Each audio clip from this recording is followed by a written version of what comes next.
Hello दोस्तों, study experts classes में आप सभी का स्वागत है। एक कदम सफलता की ओर। ये वीडियो ऋषि अतुल राज पोपट के किए गए अभी एक शोध के ऊपर है, जो कि 2500 साल पुराना एक ग्रामर का इक्वेशन था संस्कृत का, जिसको उसने सॉल्व कर लिया है।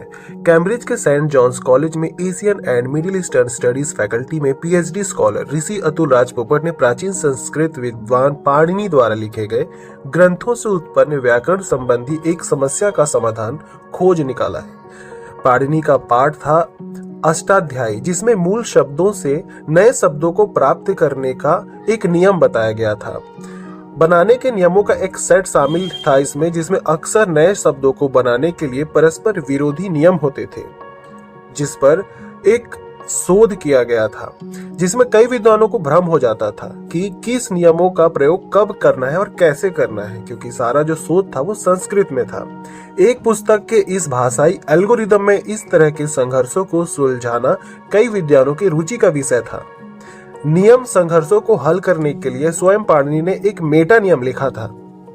समस्या के लिए एक समाधान लिखा था, एक मेटा रूल था, जिसकी अब तक विद्वानों ने व्याख्या तो की है कि समान शक्ति के दो नियमों के बीच संघर्ष की स्थिति में व्याकरण के क्रमिक क्रम में बाद में आने वाले नियम की जीत होती है। ठीक है, ये था उसका कंक्लूजन था। लेकिन राज पोपट ने अपने शोध में प्रबंध में तर्क दिया है कि मेटा रूल को ऐतिहासिक रूप से गलत समझा गया था। मतलब कि जितने विद्वानों ने इस रूल को समझा था वो गलत समझा था।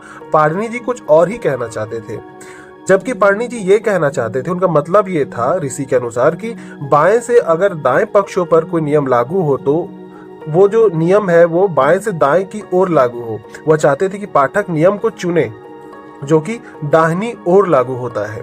इस तर्क के साथ राज पोपट ने पाया कि पाणिनि के एल्गोरिदम बिना त्रुटियों के व्याकरणिक रूप से सही शब्द और वाक्य उत्पन्न करते रहने से, इस पर ऋषि ने एक सटीक उदाहरणों के द्वारा इस नियम का व्याख्या भी किया। उदाहरण के लिए वाक्य में ज्ञानम दीयते यानी कि गुरु ज्ञानम यानी कि दिया जाता है, दीयते का मतलब, अब दीयते गुरु द्वारा यानी गुरुना एक नियम हो गया ये। ठीक है, गुरुना शब्द बनाने की कोशिश करते करते संघर्ष हो जाया करता था, जिसका अर्थ है गुरु द्वारा। और एक ज्ञात शब्द है कि शब्द में जब गुरु प्लस गुरुधन अ शामिल हो जाता शब्द बनाने के लिए, पाणिनि के नियमों के अनुसार इसका अर्थ गुरु द्वारा हो जाता था। तो दो नियम लागू होते हैं, एक गुरु शब्द के लिए और एक गुरु के लिए। इसका समाधान उस नियम को चुनकर किया जाता है जो दाईं ओर के शब्द पर लागू होता है, जिसके परिणाम स्वरूप सही नया रूप गुरुना होता है। तो ये था नियम। 2.5 सहस्त्र शताब्दी यानी कि 2500 साल के दौरान राज पोपट का काम विद्वानों के लिए एक खंडन इसलिए है क्योंकि विद्वानों ने इस पर काम किया था, पर यह अभी सही साबित हुआ है ऋषि के द्वारा। जिन विद्वानों ने पाणिनि के शासन संघर्षों को हल करने का प्रयास किया था उनमें थे जयादित्य और वामन अपने भाष्य ग्रंथ काशी कावती में, पतंजलि ने अपने महाभाष्य में और कात्यायन ने अपने वर्ती काकर में शामिल किया है।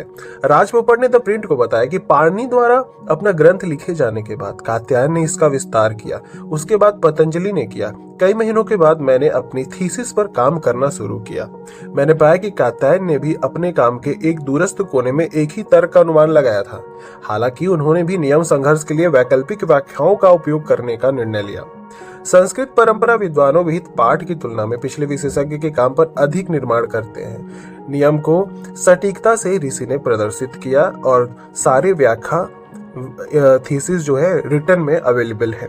तो ये थी बहुत ही प्रचलित जो एक पुराना जो एक प्रॉब्लम चल रही थी संस्कृत ग्रामर में, उसको सॉर्ट आउट किया है कंप्लीटली हमारे पीएचडी स्कॉलर ऋषि अतुल राज पोपट ने।